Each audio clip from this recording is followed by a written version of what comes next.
I'd like to welcome everybody today to the webinar with Availity and our friends over at KLAS Research. I'm joined today by Dustin Cragen.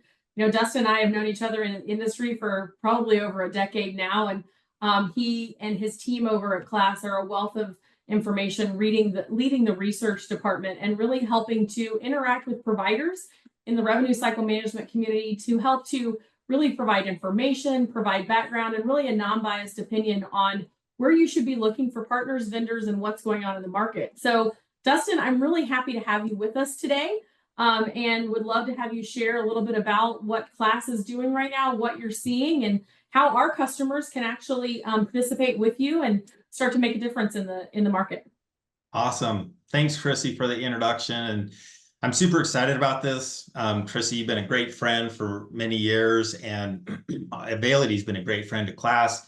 And so grateful for the opportunity to chat with your customers for just a few minutes. Yeah, as Chrissy mentioned, my name is Dustin Cragen. I oversee, so myself and my team, which include 5 people, we oversee all of the research in rev cycle. So that would be both technology and for services. And then I actually have one individual that is in the operations side of things, more like workforce management and scheduling. So if there's any interest there, that person's on my team. But of course, today we really want to talk about rev cycle and what's going on there. And so by way of background, I wanted to share that I came to KLAS about 5 years ago. And prior to that time, I was working for a post-acute provider here in the state of Utah, where I live with my wife and 2 kids, by the way. Anyway, so I worked there for 20 years. And most of that time, I was overseeing all of the revenue cycle management functions. I share that because for a couple of reasons. So number one, the provider group is always near and dear to my heart. In fact, I think if you ask me who I am and as far as professionally, I think I always respond as like a provider because I've worn that hat for so long, and I know how important providers are to all of us, right? Both personally, like when we have our own healthcare needs, and others. And so I share it there. And then I also, I really understand the headaches that come and the stress, I think, that comes from running a revenue cycle department. And it's like herding cats, right? They're all over the place and you're trying to do the best you can. And then you get to start it all over again at the next month. And so I really understand those challenges. And in particular, I really looked at while I was there, I looked at my vendors and those as partners, as actually part of my team. They were really, I viewed them exactly as my team. I tried to give them feedback like I would my own team. And I could not do my job without really good vendors. I just live and die by that. And that's why KLAS has been such an amazing fit for me, because on one hand, I get to help providers, but on the other hand, I really get to help vendors because I know that it is critical to have good vendors. Now, unfortunately, I think there were times over my years that I had vendors that were not as good at partners, right? And the performance was not as good. And I knew that, right? And so when you look at assessing vendors, it's pretty easy to say who's good and who's not, right? Where I struggled was, what does that mean relative to the market? In other words, how do I compare one of my vendors that maybe I think could do a little bit better with what else is out there? What would my peers say about my vendor? And what would my peers say about their vendors? And so that was always something that I always wish I had, right? Well, lo and behold, I didn't know this, but I ended up having a friend at KLAS as I was looking to make a transition, and he brought me over to KLAS. And I'm sitting there, as soon as I learned about KLAS, I'm like, oh my gosh, that was the answer all along that was there. And I'm like, I wish I would have known that had I, before I left, but nonetheless, I'm happy to contribute. And so I think that's why it aligns so well with me now, right, and working with KLAS. But I hope that while you're still in rev cycle, that what I share with you today, I really hope that it helps answer those questions that likely you have, as you're trying to do the best you can with your rev cycle. So let me. Yeah, and Dustin, as you kind of get ready to walk us through a few things, our paths are very similar. And I don't know about you, but as I'm out there with the market, I am a provider advocate at heart. I led rev cycle for many years before my tenure here at Availity. And 2 problems I never had was looking around and having a wealth of cash to spend on any vendor that I wanted, right? And I never had a wealth of untapped happiness for all my employees, no matter what system I put in. In So making abundance. sure that I managed my budget really appropriately so that those large, I mean, we're large line items for revenue cycle vendors, right? That Yeah. when I was putting that out there, that it also returned happiness and efficiencies to my staff. Looking for that sweet spot, it's one of the reasons I came to technology, right? Because I wanted to make sure that I could find solutions that would make the days and the life of those working in the administrative side of healthcare better, so that others can focus on the care and really the front line. So can't wait to see what you have for us today. Yeah, awesome. Great insight. So clearly cut from the same cloth, Chrissy. All right, let me share this screen. You know that question about, can you see my screen? Looks great. Okay. I see Kent. All right, awesome. Great. So KLAS was started about 28 years ago, and it's the brainchild of Kent Gale. And I guess a little fun fact here, the K in KLAS is actually for Kent. Kent also had 3 business partners, and their names were Leonard. The other one was Adam. And another fun fact, Adam is actually our current CEO today, Adam Gale, Kent's son, and then Scott. So those were the 4 individuals that started KLAS. But really, Kent, the story is that Kent was working in marketing sales for this HIT company, and they were getting ready to go public, and they were looking to do some things internally, operationally, cutting some budgets. That didn't really sit right with Kent, at least at the discussion. In transparency, they never ended up doing that, but he's just like, when vendors start to pull back or they change their method and it affects providers, that doesn't feel right. And so he started to really wonder, how do you create this layer of transparency around solutions in healthcare, and so that providers, when they're making decisions, they have all the data that they need to make those decisions. And I laugh because that's exactly, my question when I was working for our provider at the time, right? So when you look at what KLAS does today, and I think many people on the webinar today have likely heard of KLAS, but if not, we really are a mission-based organization, and that mission is to improve the delivery of healthcare, and we do that through transparency. Our focus is exclusively in healthcare. We don't do anything else. And our focus is really, the data comes from the customer experience, and all of our data comes from you, the provider. And so that's why it's so important for us to connect with providers, because we don't really add anything to it that's data driven. I mean, we get some anecdotal information that we will share, but everything you see on our website is coming 100% from providers and their experiences. And so just a few metrics. The ones I wanted to point out is we measure about 420 different vendors with all of their solutions they offer. It's about 900 different products and services. And then the big number is the 25,000 interviews. I think last year we did almost 27,000. So we're always talking to providers, which I love. It's a great part of my job. I probably do myself 3 to 4 provider calls a week to really understand what's going on, in the marketplace. And perhaps people on this call, you've participated. So I want to give you a hearty thank you for participating in the evaluations with KLAS. I wanted to highlight, so again, I wanted to help providers with some information. So 2 things here. One is the Best in KLAS award, and also the Best in KLAS report that we publish. And it's good timing because Best in KLAS is actually captured over the course of about a 13-month period, essentially a calendar year. So we're coming up on towards the end of the calendar year. So we're in our Best in KLAS season here at KLAS. But essentially, the vendor that has the highest score in their segment is awarded this moniker of Best in KLAS. They get to carry that for a year. And then they have to repeat, I guess, the following year. But we do that because you want vendors to stay hungry and to continue to improve.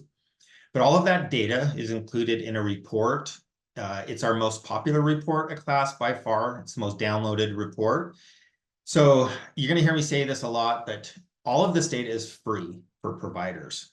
You get it for free. It does require a website account, which is really easy to do. You just put your name, email in, and then we'll send you an email to your account to just validate that you're a live human being. Once you do that, you can get in behind the paywall, and you can pull down this Best in KLAS report, and you can look how your vendor is doing, how other vendors are doing, in a whole bunch of segments. So I think that will be really, helpful for you, or if you're on teams that are evaluating different products, that could be of some help too.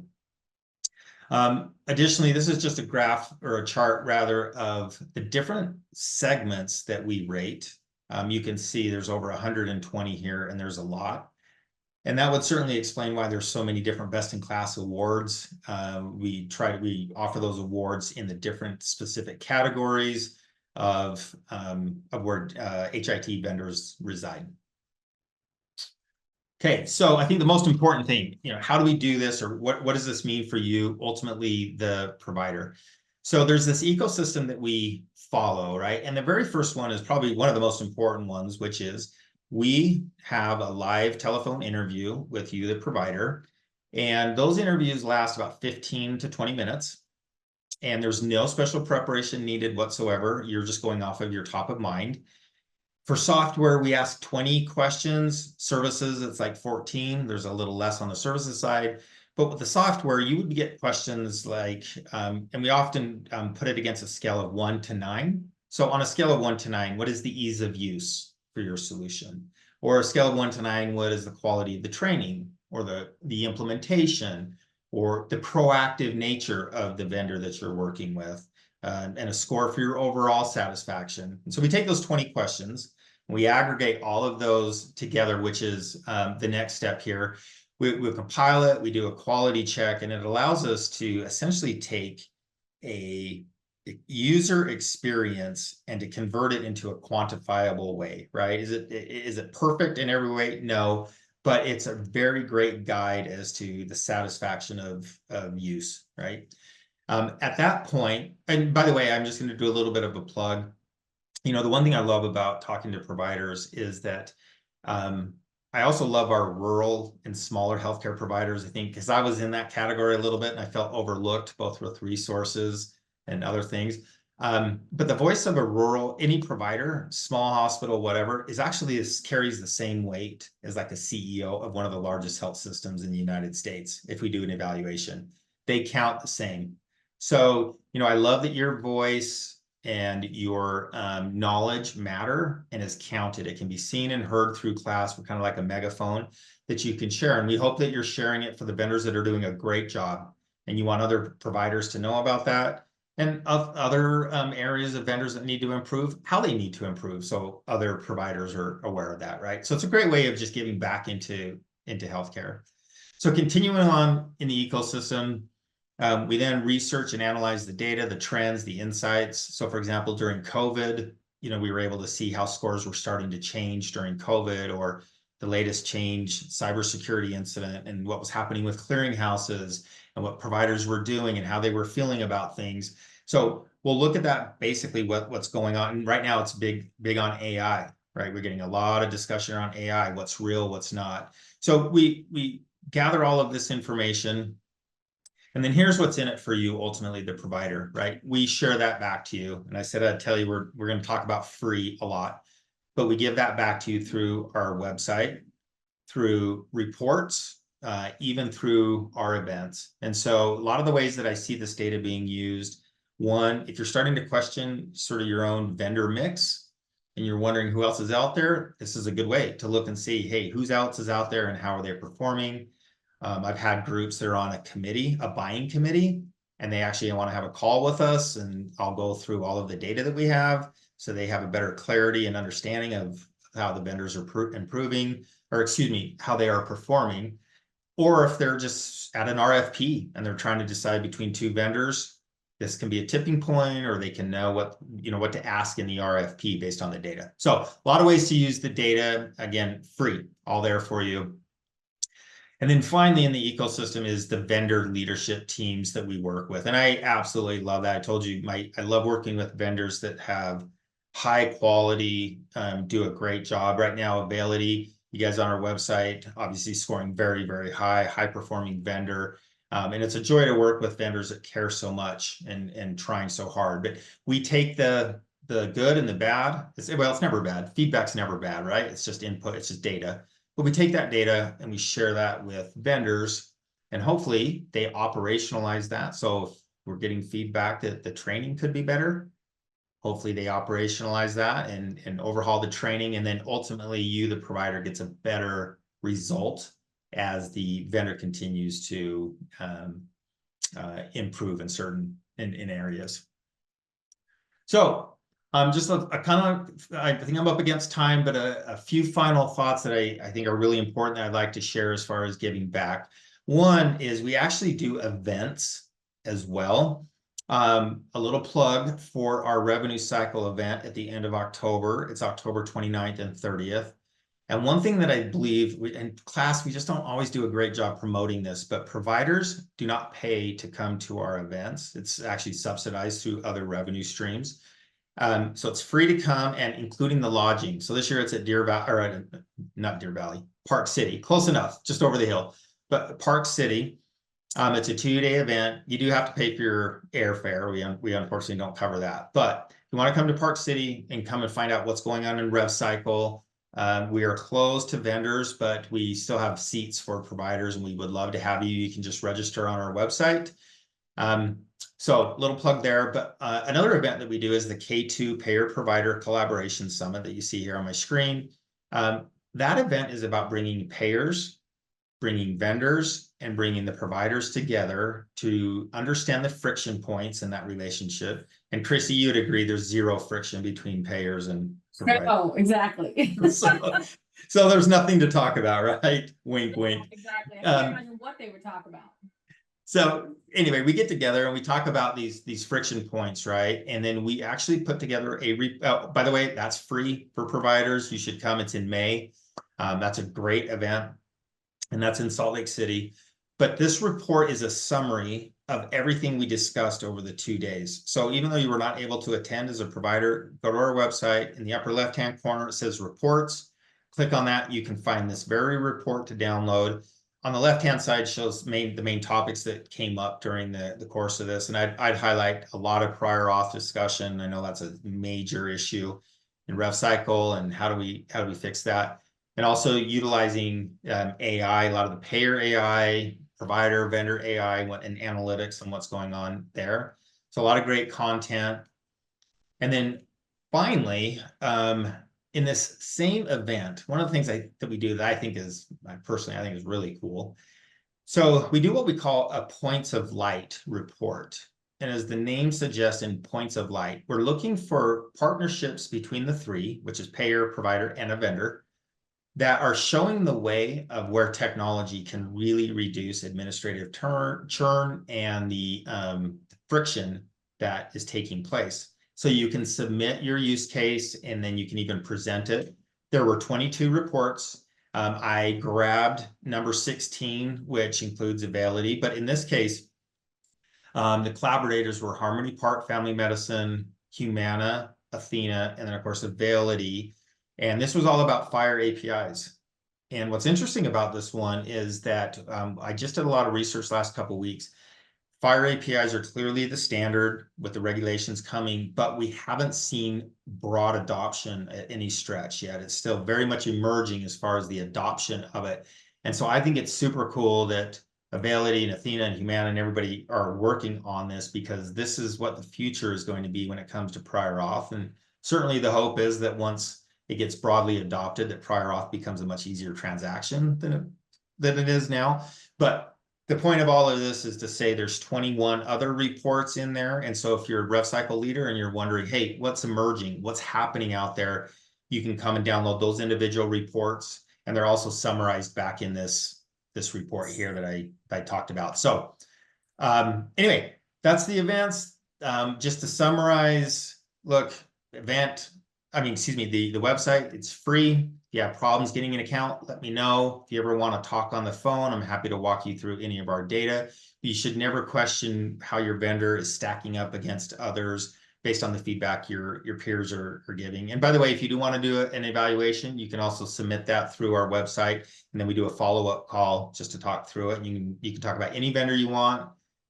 Tell us who's doing great, tell us who's not doing great. And yeah, here's my contact information, and also the contact information of my fabulous CSM, her name is Sam. She is incredible. So if you ever have questions, you can let us know. But Chrissy, that's what I got. I don't know if you have follow-up questions or But thank You you. know, Dustin, I for letting love me the word come. free that I kept hearing in there for our providers, because especially sitting in those seats, I know that it can be, it can take a while, right, to get something budgeted. And this seems like something that could be actionable. So just to like make sure I heard you right, all they have to do to get access to this data is go to the KLAS website that you've got listed here and sign up for a free account. Then they'll have access to the points of light as well as the vendor comparison surveys, correct? That And is reports.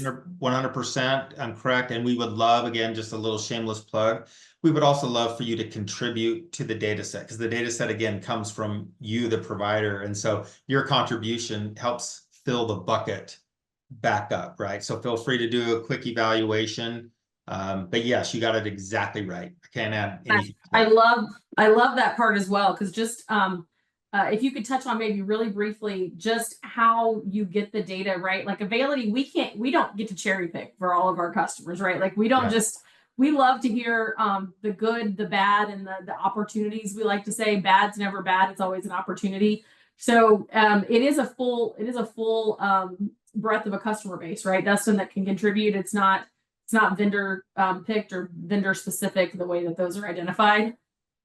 That's correct. It's a couple nuances in there. So first of all, the vendors that do engage with KLAS and want to know the insights, they will supply a full client list to us. And that's a great head start for us to reach out and to capture a lot of data. We ask for 2 contacts from each provider so that we kind of, we have a backup. However, we also organically, or what we call in the wild, if we're talking to somebody and you say, hey, are you using any other solutions? And like, hey, we're also using Availity. And we're like, oh, we didn't know that. Great. And then we can say, hey, do you want to talk about Availity today or at another time? And so, or when vendors win a new deal or they unfortunately lose the deal, like we're constantly updating it as well. And so, but at the end of the day, we will take any evaluation from any provider who wants to talk about their vendor and they want their voice to be seen and heard. Just let us know and we'll take it. And if I want to reach out, about how long should I, as a provider, how long would that take? Is it a long commitment for me if I'm going to do an interview or if I'm going to fill out an evaluation on the? Nope. Like I mentioned, a lot of it depends on how chatty providers are, how much information they have. I've done some that were 10 minutes in length. And I've done some that go up to 30 minutes, but I would say the sweet spot is in that 15 to 20-minute range. If we're going to have a really good, healthy dialogue about these different areas of the relationship, that's normal. That sounds absolutely great. And I hope that we flood you with a ton more information, because I think getting more and more from the provider community, giving them an outlet of how they can share their experiences is only speaking now as someone sitting in the vendor or the IT space. We want to know how we have opportunities and where we're continuing to meet the needs of our customers. So I really appreciate your time today, and I thank you so much for joining us. And I hope that you will be talking to our customers soon. And thanks so much for sharing your contact information. We'll get this distributed out as well. Okay. And if there's anyone has questions for Availity as well, we'll make sure we have that up on the screen for you guys to contact if you would like any further information on our participation with KLAS. So thanks everybody and have a great day.